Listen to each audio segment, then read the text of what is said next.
देखिए, हमारे बिहार के नीतीश कुमार जी का जो लैंग्वेज फिसल सकता है, गृह मंत्री अमित शाह का लैंग्वेज फिसल सकता है, भारत के प्रधानमंत्री माननीय नरेंद्र मोदी जी का बड़े बड़े स्टेज में कई बार उसका लैंग्वेज फिसल सकते हैं। तो हमारे एक जिला अध्यक्ष हैं, तो कोई बड़ी बात नहीं है।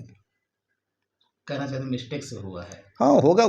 जैसे होता है ना, बोलते बोलते कुछ बोलना चाहिए, कुछ बोल देता, कुछ मिस्टेक हुआ है उससे बस। अच्छा, अभी तक उसका बयान नहीं आया है इस तरह का। बहुत जल्दी बयान देंगे, मुझे उम्मीद है कि कोई काम में पड़ा है, कोई ज़रूरी काम हो गए, तो बिजनेसमैन है, तो बहुत जल्दी से अभी बयान देंगे। 22वीं विधानसभा यानी पूरे बिहार में जो चुनाव होना है 2025 में, खासतौर पर 22वीं विधानसभा में अगर आपकी पार्टी से एमआईएम टिकट लेकर के जो भी कैंडिडेट जीतता है, तो सबसे पहला क्या काम रहेगा आपका?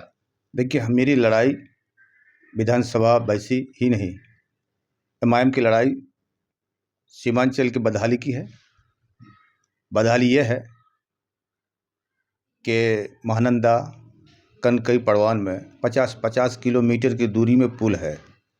अंग्रेज का दिया हुआ नाव आज भी है, चाहे हिंदू का बच्चा हो या मुसलमान का बच्चा हो, नदी से इस पार से उस पार पढ़ने के लिए जाते हैं, शिक्षा हासिल करने जाते हैं। कई बार नाव पलटने का भी हादसा हुए हैं। और सैलाब के वक्त में अक्सर बच्चे ज़्यादा ही डूब के मरते हैं। जैसे ही एमआईएम का विधायक वैसी में बनेंगे, सबसे पहला काम मुद्दा हम लोग का पहला ही काम जो है गोठोर पुल, खोटिया पुल और सोती टोला मथुरापुर पुल और महानंदा कनकई परवान में बहुत ऐसे जगह पुल, हम लोग का सबसे बड़ा पुल यही काम होगा कि पुल बने, ताकि किसान को फ़ायदा हो, यहाँ के अवाम को फ़ायदा हो। पुल तो दूर की बात है, रोड का हाल भी 22वीं विधानसभा में ठीक नहीं है। देखिए, रोड जो है, रोड भी बनना चाहिए ज़रूरी। सबसे पहली यहाँ हमारे गरीबों का बच्चे का जो स्कूल में पढ़ते हैं, सरकारी स्कूल में, वहाँ शिक्षा सही से बच्चे को नहीं दे पा रहे हैं टीचर लोग। मैं नीतीश कुमार से आवेदन यानी कि रिक्वेस्ट करना चाहता हूँ कि नीतीश कुमार जी, सरकारी मध्य विद्यालय स्कूल में टीचर तो आते हैं, लेकिन टीचर बच्चे को 80% टीचर जो है, 20% टीचर ठीक है कि बच्चा पढ़े लिखे अच्छा बने, एजुकेशन ले, लेकिन 80% टीचर स्कूल आते हैं हाजिरी बना करके, या फिर घर चले जाते हैं, या फिर स्कूल में बैठकर मोबाइल में व्यस्त रहते हैं, मशगूल रहते हैं। और रोड की बात है, आज छपरा सिवान हाजीपुर चले जाइए, वहाँ रोड जो है बनकर तैयार है, हर गली कुचे में रोड पाइएगा।